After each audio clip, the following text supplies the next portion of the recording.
The Miner's Daughter, September 16th, 1881. 3 years ago, a miner and his wife arrived in Denver seeking their fortune.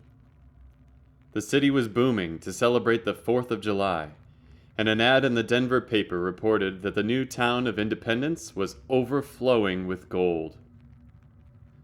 The couple heavily packed an old horse and headed deep into the mountains.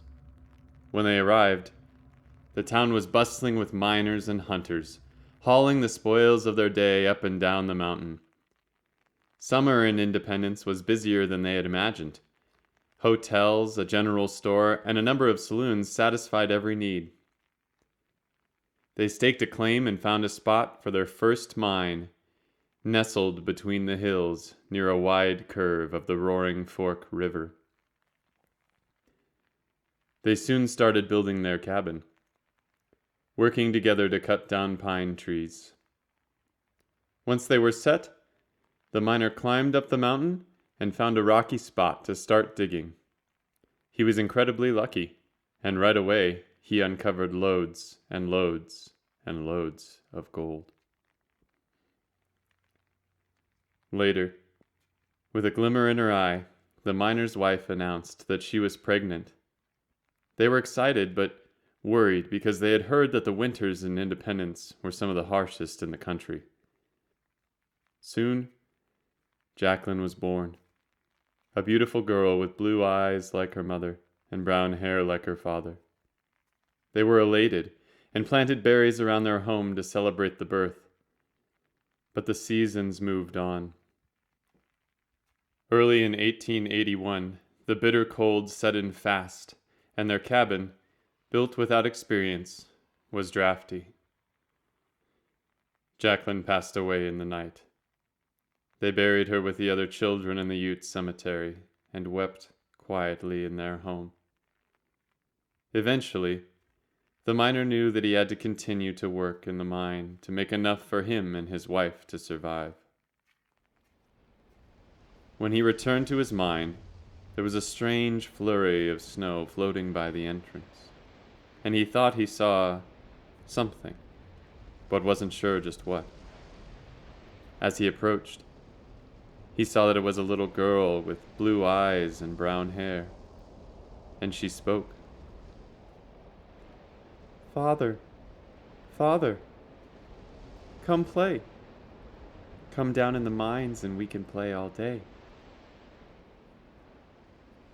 The miner was a superstitious man, and fearing the worst sort of curse, fled the mine to tell his wife what he had seen.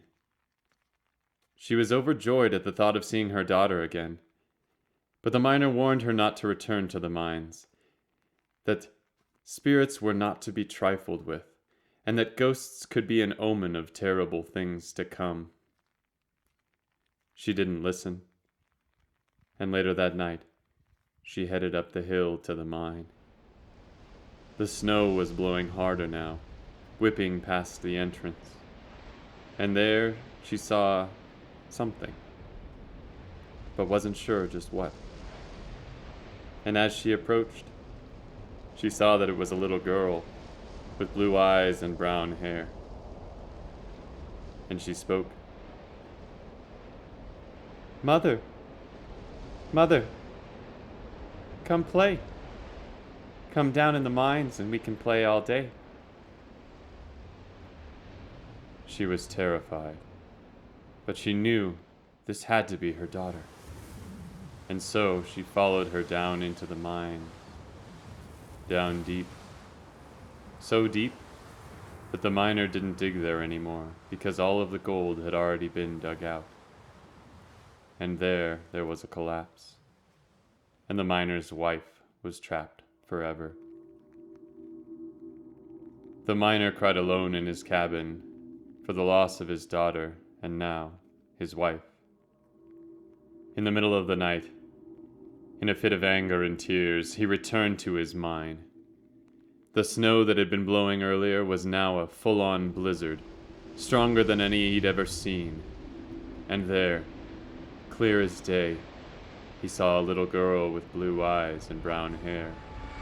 and a woman with blue eyes, his wife. And the little girl spoke, and she said, "Father, Father, come play. Come down in the mines and we can play all day." The miner didn't want to listen, but he saw his wife beckoning, and so he followed them down deep into the mines. And there was another collapse, leaving the miner trapped forever. 7 blizzards hit the town of Independence. So much snow that the town was abandoned. But they say one family still lives there, out by the mines. But whatever you do, don't follow them in.